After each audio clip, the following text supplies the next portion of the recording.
Today, we're going to talk about what the economy has to do with trucking. I gotta get the intro out the way, so let's go. This is the most scariest part of my life, trying to pass a damn Swift truck.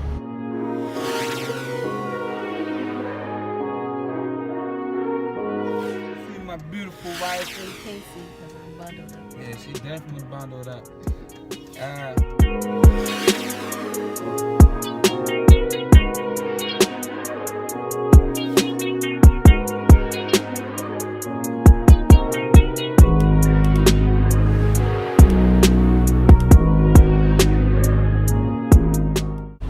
If you or anybody you know looking for a new truck driving job, career, whatever, tell them to email me. My email is in the description down below. I'm hiring for solo and team drivers for dry van as well as flatbed positions. I'm starting solo out at 48 cents a mile, and I'm also starting teams out at 50 cents a mile with a 2-cent increase after 90 days.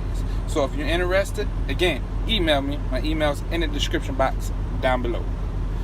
Welcome back to another episode of Trucking Truth, and I am Aaron Hamilton, and today we're going to be talking about the economy and how the economy affects trucking. Now, if you are a truck driver and you got a couple years of experience, or if you're an owner-operator, been doing it for a while, you kind of sort of have an idea of what I'm about to get into. Okay, now as a basic rule of thumb, everybody knows that the economy and how the economy acts affects trucking. Just like the weather affects trucking, there's so many factors that could cause your work week as a truck driver to fluctuate up and down. Okay, but one of the biggest things that you got to understand is how the economy works. And when I'm talking about the economy, I'm not just talking about mom and pop stores. I'm talking about the stock exchange and how the stock exchange affects trucking.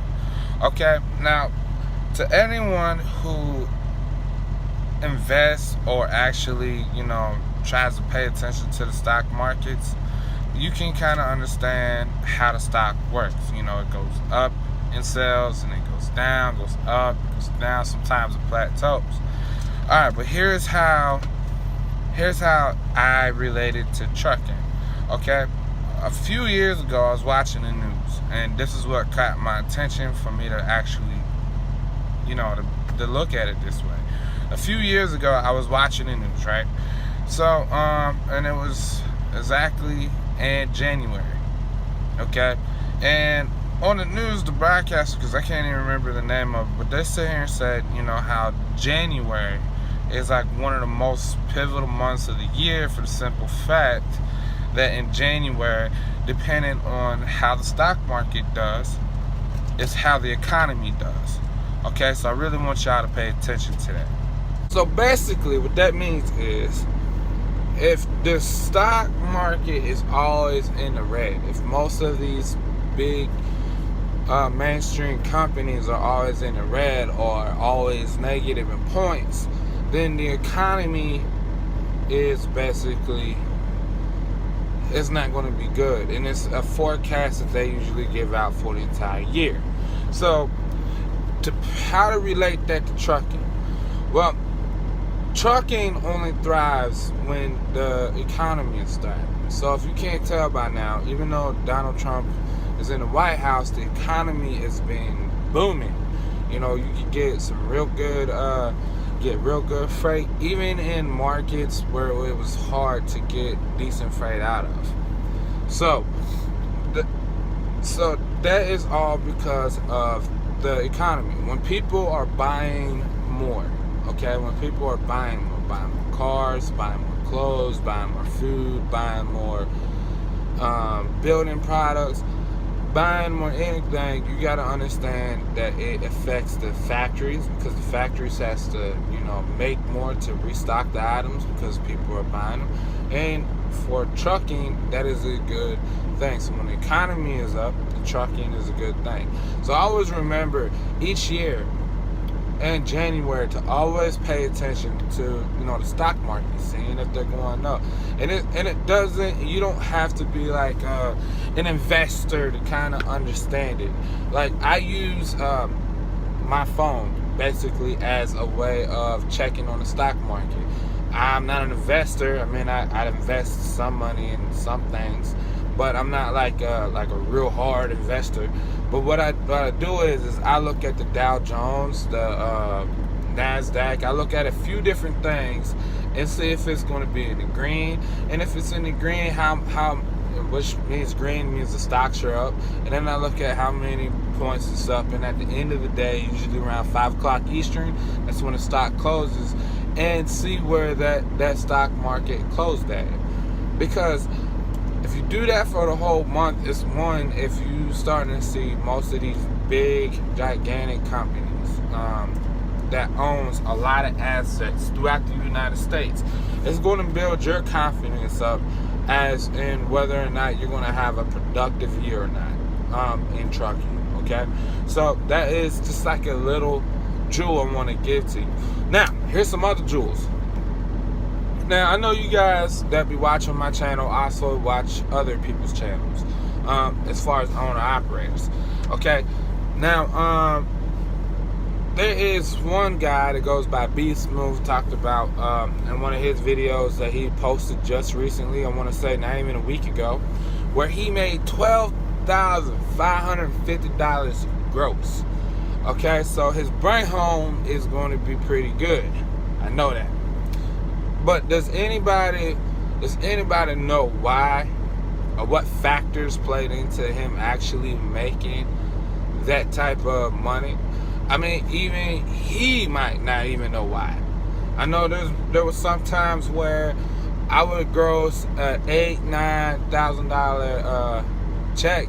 I'll walk away with, you know, 5 or 6 in my pocket, and I don't even know why I grossed it. So, and being an entrepreneur or being in business, you kind of want to know why things happen. So I'm gonna tell you some of the factors that played into B Smooth being able to grow so much. Now, before you guys ask me, can you gross that much in trucking? There has been weeks where I will gross clearly almost close to $18,000-$19,000 gross. The bring home is more important, but I'm gonna get into why I'm able to do stuff like that. And I know it sounds like, oh, you're just selling me a dream, but I'm not. Here's why B Smooth and other owner operators are able to gross that ridiculous amount of money. One of the biggest reasons why B Smooth was able to gross $12,550 in a week and over $40,000 in a month. The reason why I've been able to gross ridiculous amounts of money like that as well is because of some of the factors. Number one is hard work. You're not going to make that kind of money at all if you're not willing to work hard and you're not willing to chase after it. Number two is negotiating. Okay? And when it comes to negotiating, like I said, it's knowing your cost of operation, and it's also knowing the lanes and the freight and how the market affects the freight. Now, the third and final reason, and I'm going to get, this is the biggest jewel I'm going to give you guys, okay? The third and final reason is, number one, he was operating in the last month of the year, inside of December, okay? Now, for some people, you don't know what that means, well, I'm about to break it down.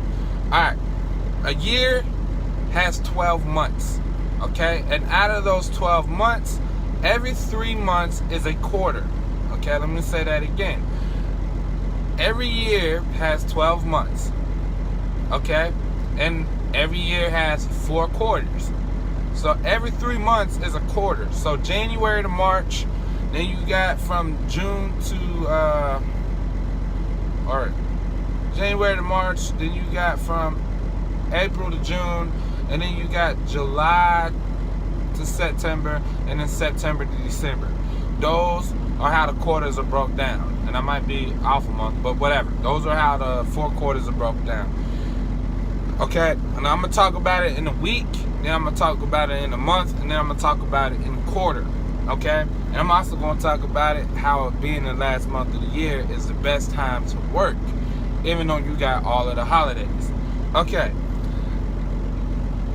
you're gonna make more money on a Friday picking up a weekend run than what you would Monday through Thursday.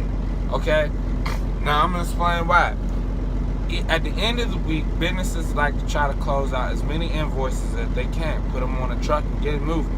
Okay, so that means brokers, shippers, customers are definitely going to pay more to move that load. Okay, it doesn't matter whether you're taking a load from the Midwest to the Northeast, or if you're taking a load from the Northeast all the way out to the West Coast. It doesn't matter basically where you're at. At the end of the week, every Friday, Thursday it'll start picking up, but every Friday it'll get at its weekly peak where it pays the most. Okay, then it delivers on Monday. Okay, but they got to get it on the truck and they got to send the invoices out by that Friday, and that's what shippers and receivers try to do. All right, so number 2 is the last month of the or the last week of the month. It's the same principles apply. You got all of these businesses that are trying to fill orders, okay, trying to put a whole bunch of product on the truck so they can start the next month basically on a clean slate. So the last week of the month, they're actually going to be paying higher than what they did in the beginning of the month. So if you are being paid percentage, or if you're being paid percentage as an owner operator or even as a company driver, okay, your pay is going to go up just because the load is worth more. Okay, so the load is going to be worth more, and if you got a good team backing you, or if you can, negotiate yourself, the last week of the month, you're basically are going to gross the most. Okay, now with that being said, that is also another jewel. So if you're planning on going home, okay, going home throughout the week, or going home for a couple of days, it is better to go home for those couple of days at the beginning of the month than what it is at the end of the month. So right there's another jewel. So I just broke it down at the last day of the week, the last month, the last week of the month. Now it's also the last month of the quarter. Okay, the last month of the quarter. So each quarter, the last month, you're going to see a whole bunch. You're going to see a whole bunch of freight and a whole bunch of lanes just skyrocket. Because, one, brokers and shippers are trying to fulfill orders, get the loads onto the truck, and they really want to hurry up and get it done. And number 2, for most businesses, the last quarter is also tax time. Okay, so for those businesses who pay quarterly taxes, they got to go into the IRS. So they're trying to fulfill orders. So for the trucking companies, that is a great thing. That's where you're really going to make most of your money. It's the last month of each quarter. Okay, and the same principles apply in the beginning of the month, of the last month of the quarter, if you understand it. So let's say in March, in the beginning, I might get a load that pays $2.20 a mile going, let's say 600 miles. So that's roughly what, $16.50, for that load, which is a really good load, even if it's a lightweight load. So we say it's 20,000 pounds. Okay. But if I was to be able to get that same load at the last week of the quarter, I might be able to get that same exact load, the same exact weight for $3.50 a mile. All because they're trying to push it out before the new quarter starts. So that, again, is basically why Be Smooth was able to gross so much. Is because not only did he work, the last week of the year, but he also worked the last month of the year, which happened to be the last month of the quarter. So freight and everything is going to be booming. People are going to want to start the new year fresh and restart it, you know, just like how it said. So basically, B Smooth was able to make that amount of money all because he was able to work hard, he was able to negotiate, or his dispatchers or whoever books his was able to negotiate. But other than that, that's because he also worked the last month of a quarter and week 1 through 4 of that last quarterly month, which was December. Okay, so that was awesome of him. So you can do the same thing. That's why I wanted to talk to you guys about the economy and how the economy affects trucking. Now, if the economy was down, even even on a Friday, the last day of the week, the last week of the month, or even the last quarter or month of the quarter, the economy will still pay better, but it won't pay nearly as much as with the economy being up. Right now, the GDP for America is risen to almost 3.5% growth. So what that means for us truckers, money! Okay, so I want y'all to always remember that, keep it in the back of your head, and it's just a little bit of information that you guys can turn around and research yourself, you know, and figure it out, but also keep it in the back of the head, and it helps you negotiate. If you know what you're doing out here, then there ain't no reason to be confused, right? So, I don't care if y'all heard it over there, I don't care if y'all heard it over there, because over here, I'm gonna give you the mother trucking truth. Nothing more, nothing less.